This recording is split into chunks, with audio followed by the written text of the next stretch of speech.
Welcome back my channel educational R K point. जैसा कि आप जान रहे हैं कि आपका बीएड का एग्जाम होने वाला है और ये कुछ प्रीवियस ईयर हिंदी के क्वेश्चन है जो आपके एग्जाम के पार्ट ऑफ व्यू से बहुत ही इंपॉर्टेंट है। तो देख लीजिए कैसा क्वेश्चन आ रहा है। मैं आज आपको करवा देती हूँ ये क्वेश्चन, ताकि आप दोबारा ये ना कहो कि मैम अपने क्वेश्चन कोई नहीं करवाए, क्योंकि आप लोगों ने कहा था कि मैम प्रीवियस ईयर क्वेश्चन करवा दीजिए, तो देन मैं उसे करवा रही हूँ। तो चलिए हम स्टार्ट करते हैं कि अपना क्वेश्चन कि आखिर क्या है, क्यों है, कैसे है। तो देखिए, मैंने आपको सर्वनाम पढ़ाया था। मैं आपको हर वीडियो में कुछ न कुछ इन्फॉर्मेशन दे ही देती हूँ, तो उस हिसाब से भी आप पकड़ सकते हो, क्योंकि ये तैयारी आखिरी दिन के लिए है, बस रिवीजन करने का समय है, ज़्यादा बताने का समय ऐसे भी नहीं है। तो यहाँ पे हम देख सकते हैं इसमें सर्वनाम कौन सा है। इसमें पहले मैं क्वेश्चन आपको दिखा देती हूँ। यह सर्वनाम कौन सा है जो नीचे दिए, यह कौन सा सर्वनाम है। ठीक है, यह यानी कि यह, दिस कौन सा सर्वनाम है। इंग्लिश में बता दी मैं आपको, दिस, THIS, दिस कौन सा सर्वनाम है, बताइए। तो चलिए, आपका आंसर आपको पता ही होगा। तो ये सर्वनाम है, यानी कि निश्चयवाचक। कौन सा सर्वनाम है, तो निश्चयवाचक है। क्वेश्चंस आपको दिख रहे होंगे। चलिए, क्वेश्चन नहीं दिख रहे हैं। आहट प्रत्यय से बनने वाले सही शब्द विकल्पों में से चुनिए। आपको मिलते हैं 3 सेकंड।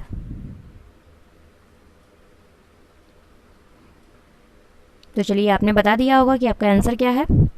तो आहट सबसे बनने वाले शब्द कौन से, करवाहट। कितना छोटा सा वर्ड है, करवाहट। निम्नलिखित में से शुद्ध वर्तनी वाले शब्द का चुनाव करें।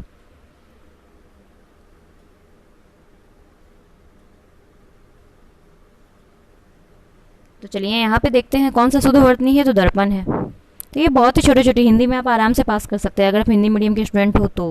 और वैसे इंग्लिश मीडियम के भी स्टूडेंट से कोई फ़ायदा नहीं है, क्योंकि हिंदी सबको आता है। भले ही हिंदी वाले को इंग्लिश में थोड़ा दिक्कत होता है, बट इंग्लिश वाले को कोई दिक्कत नहीं होती है मेरे ख्याल से। एक अनार 100 बीमार। नीचे दिए गए विकल्पों में से कौन सी लोकोक्ति का सही अर्थ है।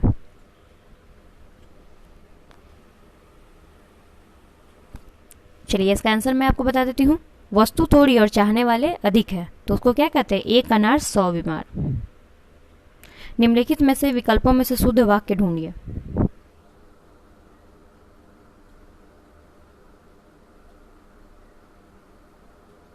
चलिए, आपने आंसर दे दिया होगा। तो इसमें शुद्ध वाक्य कौन है, मैंने 3 कुर्सियां खरीदी। ठीक है, यहाँ पे देखिए गलती क्या है। 4 आदमी के लिए खाना बना दो, ये गलत है। दादी के प्राणी निकल गए, ये भी गलत है, आउट। मेरे भाई की शादी के लिए अनेक, अनेक होता है, अनेकों नहीं होते हैं। ठीक है, वो आदमी बोलता है तो गलत लैंग्वेज बोलता है। निम्नलिखित में से संकर शब्द कौन सा है, कालीन, सरासर, रेलगाड़ी, लिफाफा।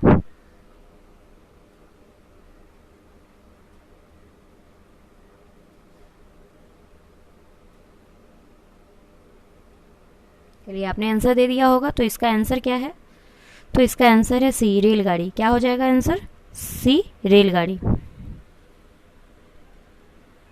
निम्नलिखित में से कवि शब्द का स्त्रीलिंग छांटिए। गायिका, काव्य, कवित्री, कविता।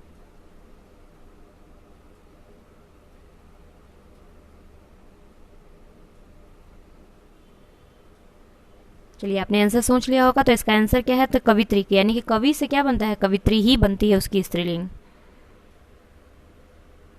चलिए, उसका पुल्लिंग बताना है आपको। 28 का क्या होगा, भेड़ चर रहे हैं का पुल्लिंग क्या होगा। तो 28 का भेड़े चर रही होता है, क्या होता है, तो भेड़े चर रही होता है। बिना अवरोध उच्चारित होने वाले वर्ण को क्या कहते हैं।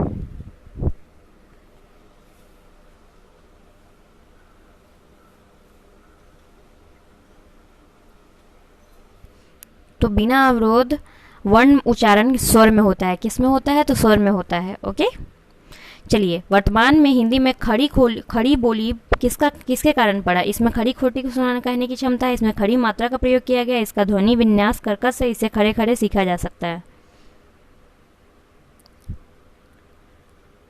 तो चलिए, इसके ध्वनि में विन्यास में कर्कश है, यानी कि इसके आवाज में खड़ी बोली है। बाप रे, उसका आवाज इतना खड़ा बोली, तो उसको क्या कहेंगे हम, खड़ी बोली में कर्कश है। ओके, निम्नलिखित वाक्यांश के दिए गए विकल्पों में सटीक शब्द का चयन कीजिए। ज्ञानवान, सर्वत्र, सर्वज्ञ, बुद्धिमान।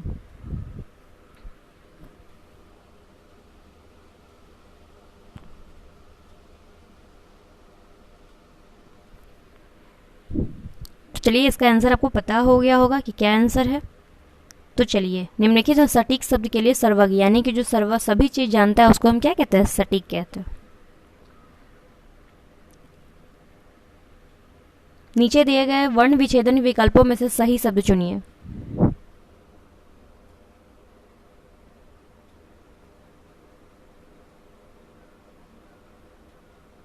चलिए, आपके टाइम पूरे हुए तो इसमें सही शब्द क्या है? तो आर्थिक है। आर्थिक का संधि विच्छेद कीजिएगा तो ये वही होगा। शब्द प्लस अर्थ संधि में कौन सा शब्द बना है? शब्दार्थ, शब्दार्थ, सब तो शब्दार्थ ही है। चलिए बताइए आंसर सही कौन सा है? आपको आंसर दिख रहा होगा।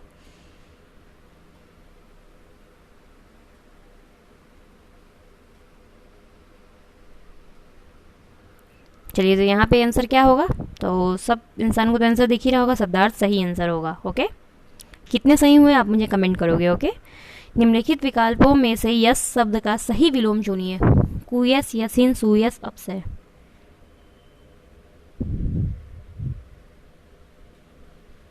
चलिए, तो इसका आंसर क्या होगा? तो यस का क्या हो जाएगा? अपसय, यानी कि उल्टा। विलोम शब्द मतलब उल्टा ढूंढते हैं। एक शेष का पर्यायवाची शब्द नहीं है। मकर, विस्तर, भुजंग, अहि। चलिए, तो यहाँ पे करते हैं। तो शेष का मकर शब्द क्या है? पर्यायवाची शब्द नहीं है। तो हम आपसे विदा लेते हैं। आई होप कि आपको मेरा सेशन अच्छा लगा होगा। अगर आप नए हैं तो हमारे चैनल को सब्सक्राइब कर दीजिए। अगर आप पुराने हैं तो हमें लाइक कर दीजिए। तो चलिए, आपको सक्सेस मिले। ऑल द बेस्ट आपको। Okay, got it.